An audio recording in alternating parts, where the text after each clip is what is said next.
Spirit quartz from Buchanite Hoek in South Africa. Tiny piece, maybe, well, it's a miniature, I think, from a size point of view.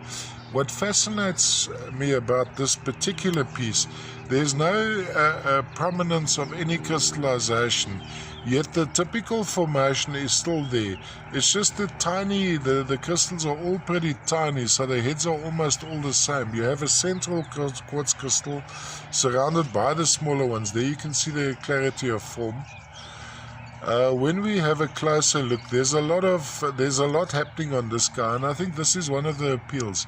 You have some of these specimens which just do something, and often, even photographically, one gets the angles wrong. Sitting on a bed of solid quartz, which is quite typical to this deposit.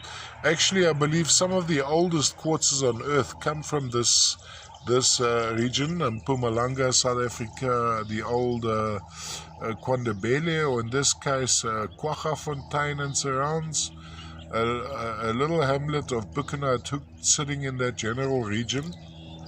Actually, when we move a little bit further east, formerly the Eastern Transvaal, but we move a little bit further east, we get to places like Nelspruit, where you have these interesting formations in Barberton, etc.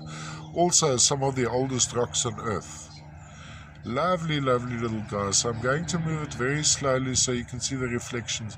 Color, of course, is determined by what happens around the inside edges of the main crystals. In this case, very, very mild amethyst associated with some reddishness to brownishness, which will be caused by hematite come goethite in stages of oxidation. Mind you, could have been pyrite, which has lost its sulfur.